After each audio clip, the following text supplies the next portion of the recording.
Right, excellent. We should be on air. Welcome to. Hello, don't want to put my face so close to the camera. Welcome to Politics at Season 1, Episode 3. This has been, I guess, the third episode. We can now say it's more than a flash in the pan, or at least we haven't totally given up on the ability to do it regularly. I guess we can now call ourselves podcasters, which is good. Oh, that's nice to know. Was it 3 times? So once it took a month for us to do between 1 and 2, and then just over 2 weeks between 2 and 3. So let's crack on and make sure that it's as irregular as humanly possible. In fact, much like our radio show from university. Well, that had some regularity. It was irregularly of good quality, but it was physically on with some regularity. So. That is Yeah, true. maybe that'd be our thing. But absolutely no pattern at all. We will never have. You'll never be able to guess when it's on. It's sort of an underground cult thing. I think that's what I'm really hoping for this show, is a cult following of like 20 people who just love it. Do you know 20 people? It would have to be a very niche audience who would be interested in this sort of chat to get that sort of underground vibe going. I'd say 20 is going a little bit extreme. I'd say probably more likely, 3 or 4, including us.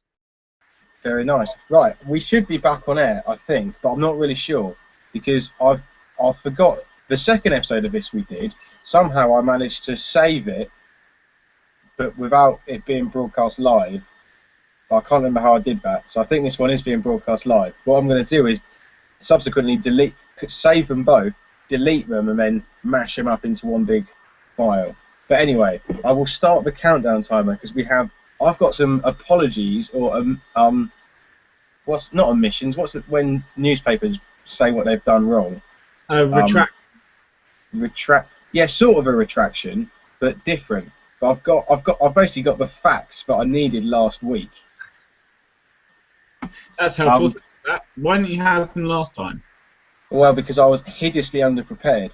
Essentially, last time we was talking about the Greek situation, and the quote I wanted was from Juncker, and the quote was, "There can be no democratic choice against the European treaties." That was the worrying quote I said, where it's like, you cannot unelect us. Like, it's a little bit Bond villainy when it's like, it is a bit.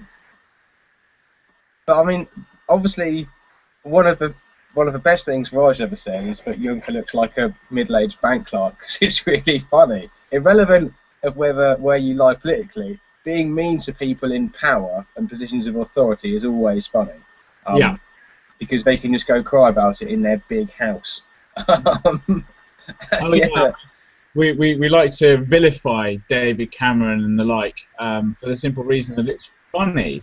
And exactly. We know that he doesn't really care, and Juncker doesn't really care, and even if you take the mick out of Farage, he doesn't really care. But you got it's amusing to us, the little people, and then they can go and cry in their mansions about it. Yeah, well, I am a fully fledged little person, but yeah, I mean, it's been. I think politics this week because we're in the politics section now. If we got any new listeners, it's 10 minutes of politics, 10 minutes of celebrity gossip. But yeah.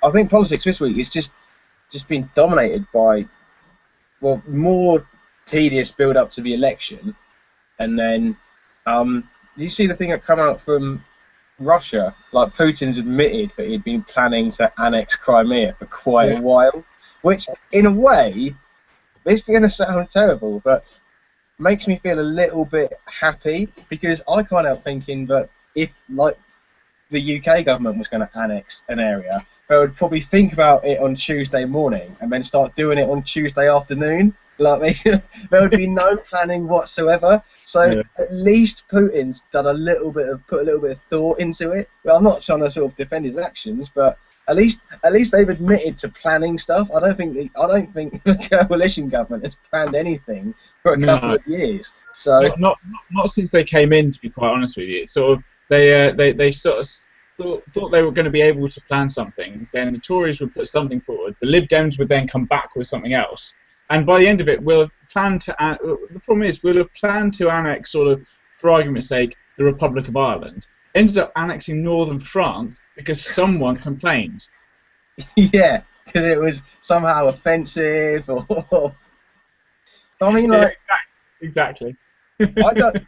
I don't even think that we could annex the Faroe Islands, and they're like tiny little bits of what have. Wait, they're now Denmark. I think we did own them at one point because they're kind of whoever who was it? Whoever invaded a long time ago owned the Faroe Islands at one point. Okay, so like the Was, Viking. yeah, and sort of, and we became Vikings, sort of, and also those isles of. I have a feeling when the Scottish independence thing was going on, there was the Shetland Isles at some point, whether it was the King of there, quite a small kingdom, pledged allegiance to the Scottish government, and there was some lawyers saying that technically, if Scotland voted for independence, the Shetland Islands would be able to have their own referendum, or whether they still wanted to be a part of Scotland or not. All right. Which I don't know the full facts of that, but I mean, it seems plausible. Jersey and Guernsey are British territory because UK, well, Britain and France wanted them, and then they just sort of brought us both to the table and started, like when two companies want an employee, started offering like who can give me better dental. So yeah, that's why they're a tax haven. You know, part of them being part of well, the Crown territories back then was that they wouldn't really pay any tax, and that's what swung them over to the UK rather than, I'm saying UK, but up to the Crown rather than France at that point. So the possibility that something like that happened with the Shetland Islands doesn't surprise me. I mean, I don't think they'd be too difficult to invade. If What, they did, have a standing army? Do they not have a standing army? I thought they were, you know, North Korea of the North Sea. You know. Yeah. But yeah, the Shetland Islands and Faroe Islands will be going to war in presumably rowing boats. It'll be like that bit of Monty Python. It'll be like, right, lads, what happens when someone attacks you with a banana? No, I see what you mean. I see what you mean. No, but going back to Putin, you know, it's nice that he's actually come out and said, you know, yes, I was thinking of annexing Crimea. You know, it does actually prove to the world what we thought in the first place, that he is a nutcase, which I think is hilarious because, you know, ultimately we're going to have to deal with him. Maybe, I don't know. But what I don't understand is why he's admitted to doing it, because you kind of expect that politicians will lie about like normal things, like what they're going to do in their own country, but you kind of accept that they sometimes need to lie a little bit about what's going on internationally. Yeah. I don't like it, but you kind of, it's part of sort of national security. But what I don't understand is like someone like Putin, who like, why is he doesn't need to tell the truth at all. Like, if he had gone on Oprah and had sort of broken down like Lance Armstrong and started crying, I could understand it, but he didn't. I think he was being interviewed by Russian television, so I honestly, what worries me more is why he's decided to tell the truth, as if he's trying to like come off as a more sincere guy because he's got something else planned, like he's going to annex China or something big like that. I just scary, wouldn't it? But no, yeah, I know why he's done it. He's done it simply because there will be no repercussions. He doesn't care. He's just sat there going, yeah, annex Crimea, yeah, I'm invading Ukraine, yeah, and what are you going to do about it? Sanctions? Oh, yeah, they seem to have been effective. I'm still in government, and I don't really care, and people will still vote for me. Vote. But, you know, he doesn't care. He doesn't care. That's the main thing. That's right. Apparently, because I like to watch RT whenever I'm watching like 24-hour news. I don't know why, I do. But apparently, the sanctions are hitting the Russian economy. They're hitting the European economies massively as well. Apparently, the Russian sanctions have wiped about $2 billion off the value of Rolls-Royce. But apparently, Putin's popularity is actually at quite a low at the moment, and there is a possibility he might not get re-elected. I mean, I don't want to say what would happen if he wasn't to get enough votes and wanted to stay in power. But apparently the impact on the domestic economy is actually making him massively unpopular. But equally, I don't know what that means in terms of when a UK politician is popular, they've got like 30% approval ratings, maybe half. So I don't know. Half. Yeah, in Russia, I just don't know. I don't know what sort of figures you're moving between. Has he gone from 20% to 5, or has he gone from 90% to 70? Or I honestly, I'm clueless. He's gone from getting 130% of the vote to 105% of the vote, and that's him being unpopular. Is essentially what he's doing. That is terribly unfortunate. He should get a better PR machine.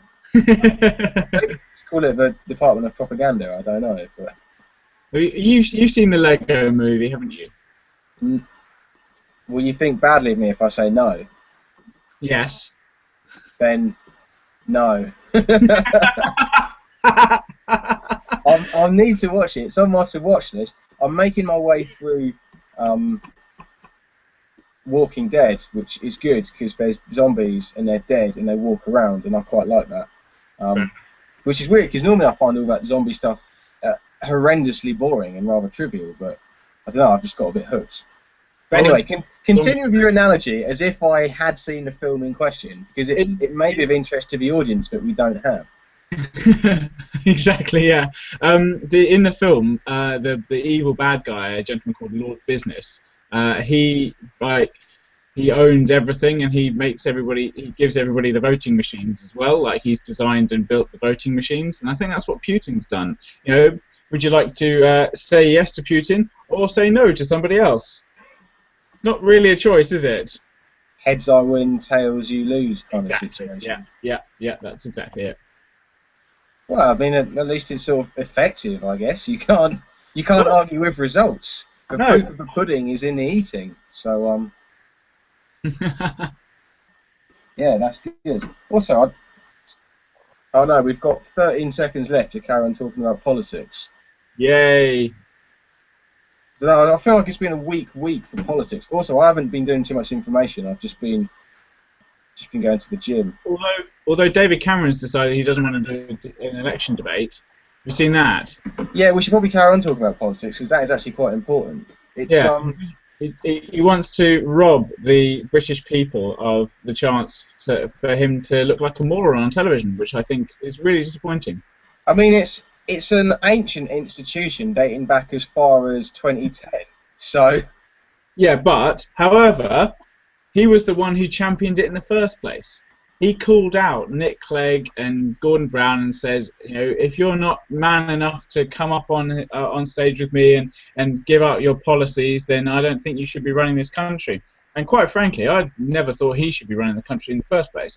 But what he's now done is said, look, I will be involved in a TV election debate, but so long as what I say is diluted by nutcases from Plaid Cymru and the SNP, and you know, so what I say doesn't look as crazy as what some other people will say.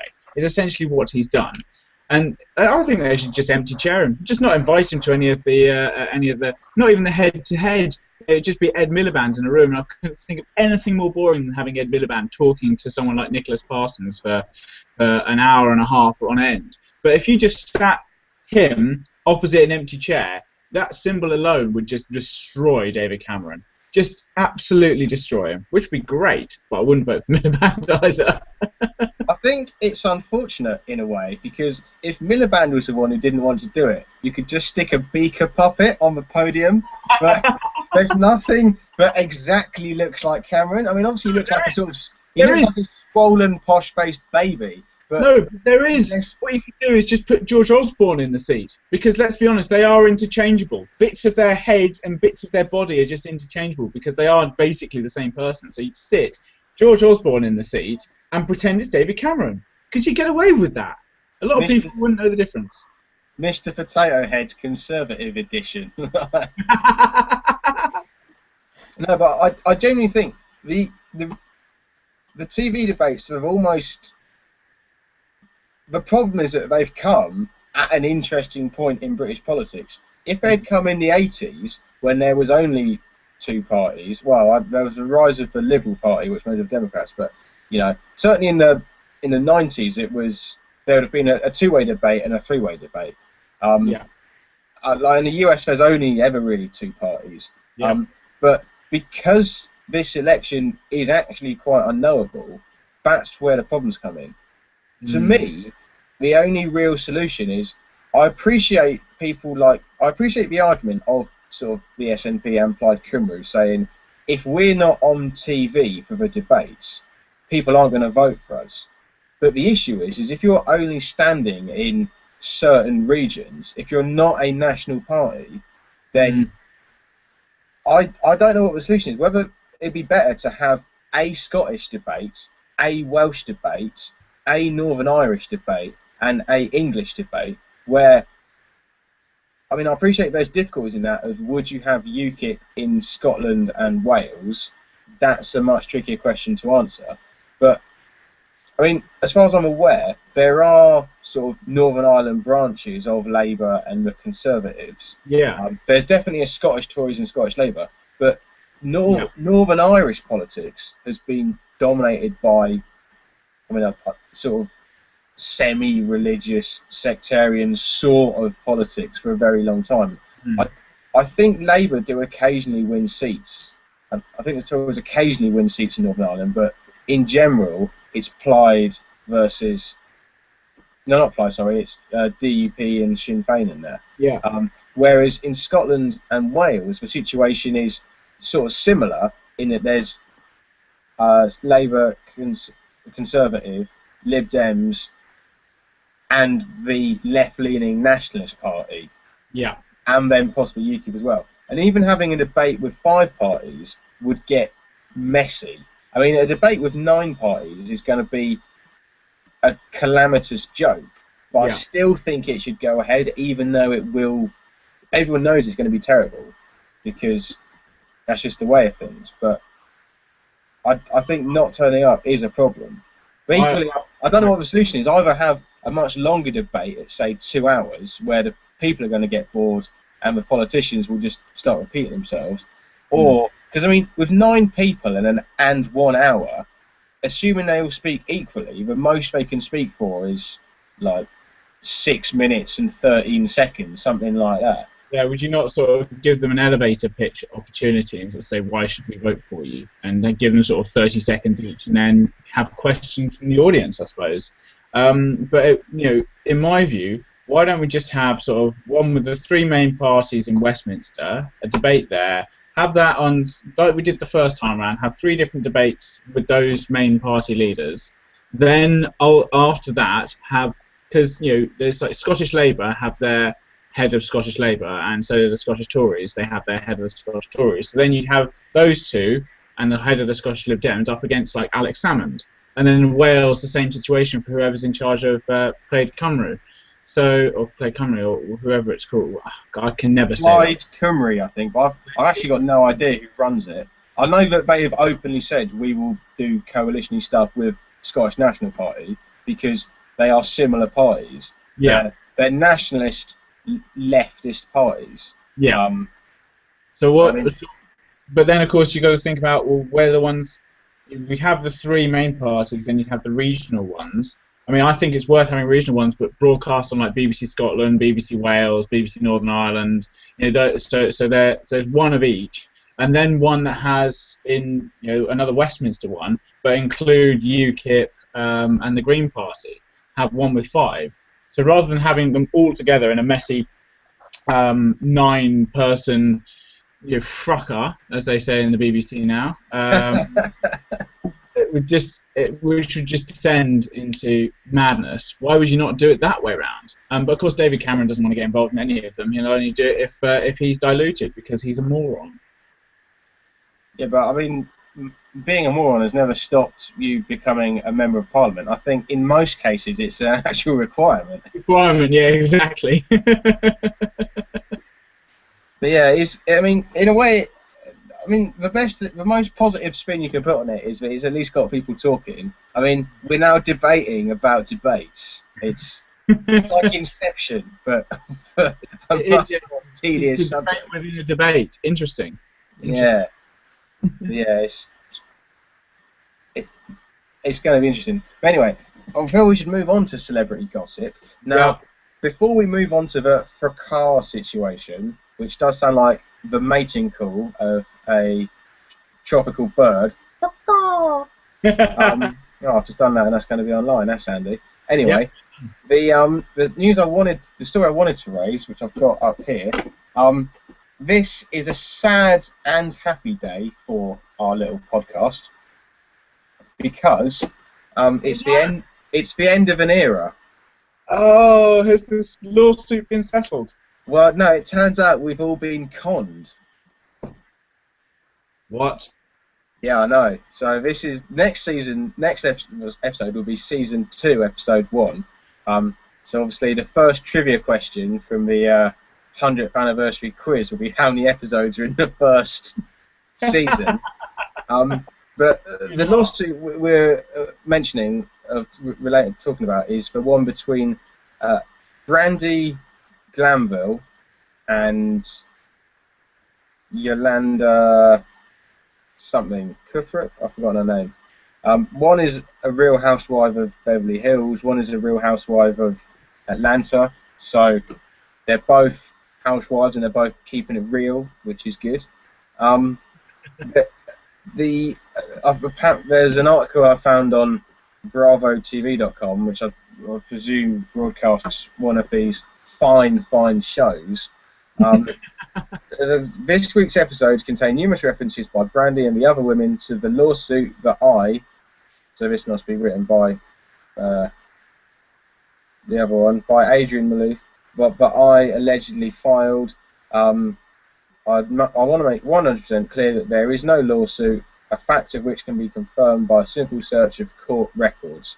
So it appears that it's all a storm in a teacup, or never happened. Some sort of over-exaggerated situation in a small crucible that contains moisture, basically. So, talking of containing moisture, but yeah, I was cut up by that. I thought we were going to get weeks of entertainment out of that, and now I've got to find some more celebrity gossip. But yeah, that is the next ridiculous lawsuit that's been filed from some of these utterly ridiculous and extremely orange human beings. So we need to. Has there been more union activity at Wonka's factory? No, as in, they like to tan themselves, and they like to do their hair and nails, and they like to annoy each other in various ways, and it's interesting. I was kind of hoping for a crossover episode as well. You know, that sort of, you see in TV series every now and then when there's a crossover from one series to the other, like the Arrow and Flash and that sort of thing. Yeah, it's a real shame that we didn't see like a Real Housewives of Atlanta versus Real Housewives of Beverly Hills going on, where all the housewives who don't like each other get together in the courtroom and have it out at each other. I think that'd be hilarious. It was Brandy Glanville and Joanna Krupa. So, yeah, but no, I agree. They probably do crossover episodes of those things anyway. Like at Christmas when there's a Casualty and Holby City crossover episode.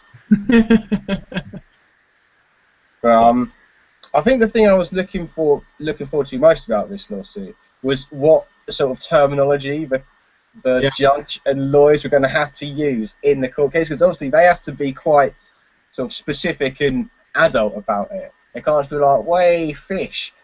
So that's what I wanted to hear, was the official statement about what the problem was. And they couldn't exactly use sort of terminology like smelly minge and that sort of thing. They could. No, I'm not even sure if we're allowed to say that on this podcast.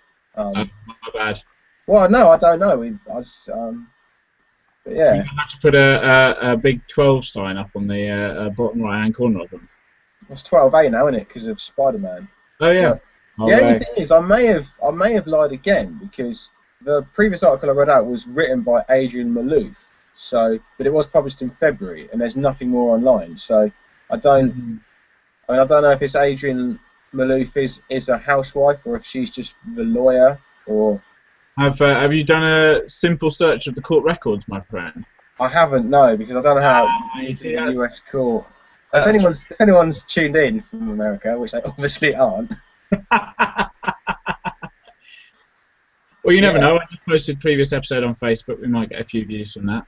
All right. Why did I specifically haven't done it until I work out how to speed up my webcam because the frame rate's a bit slow, and just sort out all the general issues. But when you started talking about a crossover episode, I thought you meant we were going to have the two of them on the show. Well, on this show. Oh, Yeah. can we do that? Can we tweet them and Well, ask them? let's think about this. Before, though, didn't Can you? we do it? No, we can't because they're not going to do it. But that's the main impediment to it happening is they won't want to do it. I tweeted them both before last episode saying how's the court case going and got no response. They've both got like one of them's got 600,000 followers, the other's got 700,000 followers. So they're quite popular on the old Twitter. I don't even think I follow this show's Twitter, and this show's Twitter has never tweeted anything. I'll get it to tweet the link. Twitter account? What? This is news to me. I set it all up so we had a Twitter and a Gmail and stuff. Have we got a Facebook account yet? I don't think we have a FaceB. I should probably. I mean, maybe I'll set it up when we get someone who isn't one of us two watching one of these shows online. But equally, I don't really want to because the first episode I'm not on it because I messed up the audio recording. So I'm more of a role of the Mysterons in Captain Scarlet, sort of talking from off screen. It's just a close up. You laughing at a bodiless voice. It's ridiculous. Yeah, but who knows? But anyway, the thing we must talk about, and then we can wind this show up, is of course this whole Top Gear situation. Yeah. Now, just before we came online, the first time, not the second time, although people won't know because obviously I'm going to edit it all together and then it'll be smooth as eggs, or a bowling lane, or a really smooth analogy, a criminal. Yeah, you've been really Not suggesting Michael Jackson was a criminal. I don't want to get into legal hot water with that one. It's just a catchy tune. But yeah, there was an article on the Daily Mail website, or Daily Mirror, sorry, suggesting that Clarkson kicked off over some sandwiches and some steak. Because earlier today, basically, Clarkson's been suspended over an alleged punch of someone called Ossine or someone like that, one of the producers, who had previously worked on The One Show, which is also a television show. And then the petition to save Clarkson, it needed 500,000. Earlier, it got 300,000 in 18 hours. Then it went over 400,000. I've just googled it now. According to BBC News, 10 minutes ago, and it's currently 9:54 on Tuesday, the 11th of March, 2015. The petition has topped 500,000, which is big news. So what happens when it tops 500,000 then? I don't know. It was a change.org one, and it needed 500,000 signatures to be put forward. Yeah, I think so. I'm not sure who decides that, but somehow it got decided. Yeah, I mean, the TV cameras are obviously out this morning. Clarkson got apprehended outside his house. He said he was like, they said, what's happened? He said, I've been suspended. I'm going down to job centre. I don't know if he was telling the truth there, but I guess in theory you'd want to claim his £70 a week. Yeah. And then James May got accosted as well twice, and they said, what's happened? And he goes, you know, he said it's sort of being blown out of proportion. He doesn't think it's that serious, does he? Yeah, no, that was it. He didn't think it's serious, and he called Clarkson a rude word, which is entirely appropriate for Jeremy Clarkson. Hammond hasn't been accosted at all. That's because he lives in Wales. Nobody else lives in Wales. He does live in the. He lives in the sticks in Wales, though, doesn't he? Which is like the double sticks. Yeah, exactly. He lives, if you think of the end of the M4 and then keep going, that's where Hammond lives. I always assume he lives down sort of mud roads. So he drives his Porsche down. Do you really think so? I don't know. Porsche Cayenne, maybe. But yeah, so I mean, in my view, Clarkson was on his last warning last year, wasn't he? They did say that he was on his last warning. If he was going to do anything, it would be bad. But I don't, I think everybody's right. And, Top Gear is now an institution, and it can't really survive without Clarkson, and when he goes, it should be on his own terms. But as I say, nobody's bigger than the BBC, and this just sort of proves it. And if he gets sacked, he gets sacked. But you will never have a kind word to say about BBC, and he will end up on fifth gear. Or we'll just start doing another Top Gear on Sky for more money. Oh yeah, that is true. Yeah.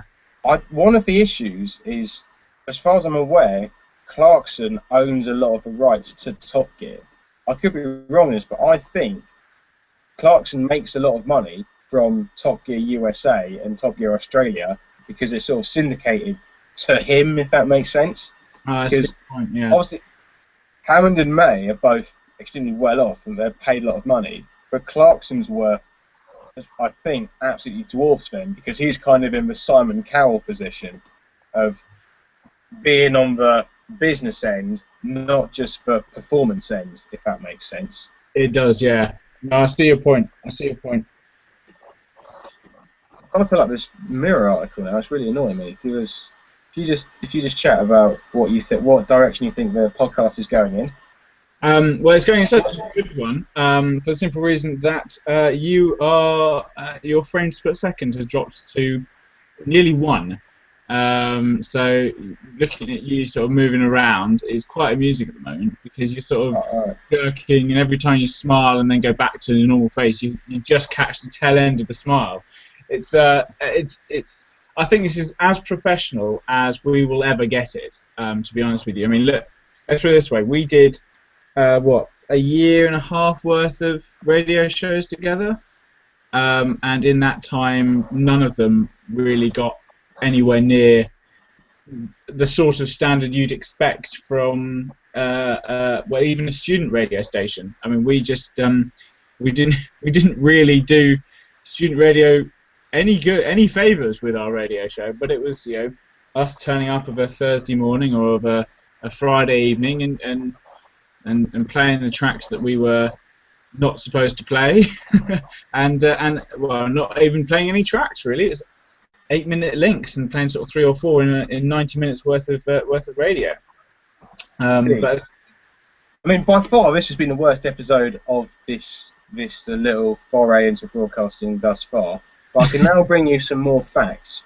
The producer who was allegedly punched is Oisin Tymon, spelled Oisin, and then surname Tymon, and he's 36, and he joined the show in 2008 as an assistant producer, and he works his way up to being a producer. And the article I couldn't find is, but I don't think I read earlier, apparently, basically, they did a long, hard day's filming, and Jezza was annoyed because they went to a pub, and there were sandwiches on offer, and Clarkson wanted a steak, a nice sizzling steak, and then they said, why, it's sandwiches, and he said, well, there's no blanking food then, and started swearing. But apparently the people from the BBC did leave a nice message in the guest book, so remarkably reserved of them, I must say.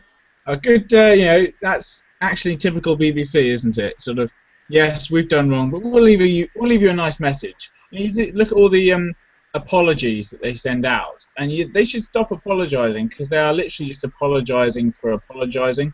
They send out so many on a weekly basis. They might as well just say, BBC truly regrets sending out 40 different apologies in 3.5 hours. But Russell Brand and Jonathan Ross have got together again, as have Clarkson and some not native people.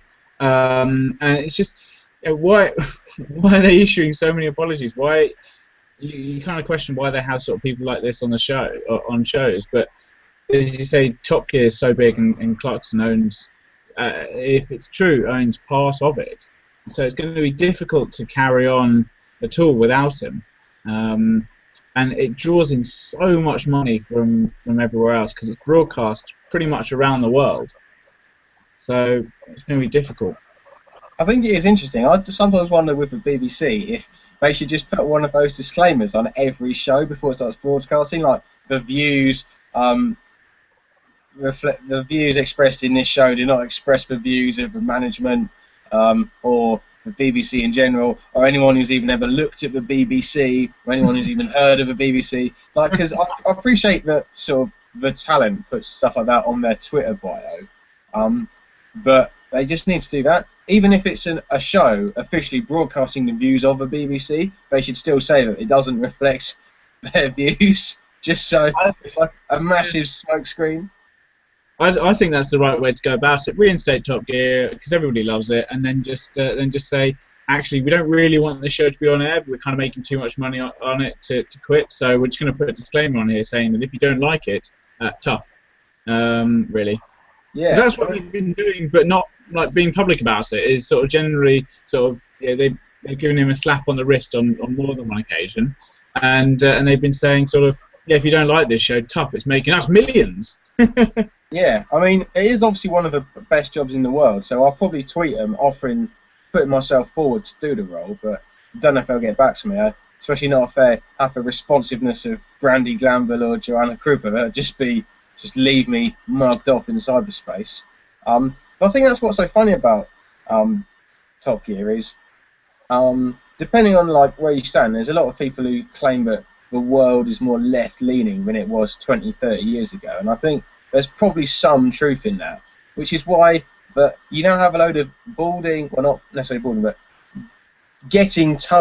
tubbying middle-aged men who are kind of a little bit punk just because they don't actually care. Their attitude is they don't care, and it's kind of everyone else has to care and is meant to care, so they're kind of they're sort of old. They're nearly old men, but they're almost punk in their attitude, which is I find quite ironic and sort of funny. But mainly I just like fast cars and jokes, so that's why I like Top Gear. I think you and I could do a good Top Gear. I think with their motto is ambitious but rubbish. I mean, we're rubbish. Didn't you only pass your driving test like a week ago? No, it was 3.5 years ago now. What age were you when you passed? You were 23, weren't you? 21. Oh, I'm 24 now. I wasn't 23 when I passed my test. It was 3.5 years ago. No, whatever. Still took you ages to pass. So. I was 21, and do you remember the car I was driving when I turned up to your 21st birthday?